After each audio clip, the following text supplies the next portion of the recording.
বন্ধুরা, কলকাতা ইভি ইলেকট্রনিকে স্বাগতম। এটা 3 কিলো আদে এসজি কম চার্জার, এটা আসামের জন্য প্যাক হচ্ছে, দেখতে পারো ফুল টু চার্জ হচ্ছে। আমার লোড নিয়ে রেখেছে, ঠিক আছে। আমি লোড মেশিনে দেখাতে পারবো। লোড দিলাম, লোড ডিভাইস আছে, কিন্তু এখানে ব্যাপারটা হলো আমার বোর্ডের জায়গা কম আছে, তো ওই জন্য ডিস্টার্ব। আমি ওয়াইফাইটা খুলে আমি এখানে লোড দেবো।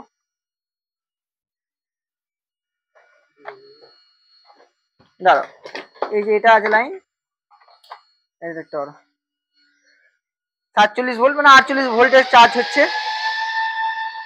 10 করে এম্পিয়ার আছে, 10, 20, 40 এম্পিয়ারের চার্জ হচ্ছে চার্জার, ঠিক আছে। এবার চার্জার দেখতে পারো তোমরা, প্রপার চার্জার চার্জ হচ্ছে, লোড নিয়ে রেখেছে। এটা নিউ চার্জার, নিউ পিসিবি দেখতে পারো, পিসিবি কোয়ালিটি দেখতে পারো তোমরা, পিসিবির কোয়ালিটি দেখতে পারো। ফ্যান হলো তো পিওর নতুন আছে একদম, প্রপার চার্জ হচ্ছে, কোনো ডিস্টার্ব নাই।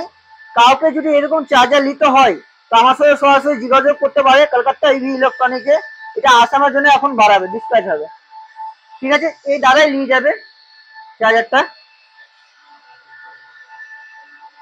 তো বন্ধুরা, তাহলে কোনো চার্জার মানে চার্জার রিপেয়ার করতে হয় মাহিন্দ্রা, তার যোগাযোগ করতে পারো। চার্জারের কোর্স করতে হয়, মানে নর্মাল সব চার্জারের কোর্স, স্কুটি মানে রিক্সার, টোটোর চার্জারের, স্কুটি চার্জারের কোর্স করতে হয়, সব রকমের কোর্স আমি করাই। ওয়েল্ডিং মেশিনের কোর্স করতে হবে, ওয়েল্ডিং মেশিনেরও কোর্স করাই। যোগাযোগ করতে পারো আমার সাথে তোমরা, ঠিক আছে না। সবাই ভালো থাকো, ঠিক আছে। এর মধ্যে আমি এন্ড করছি, শেষ করছি।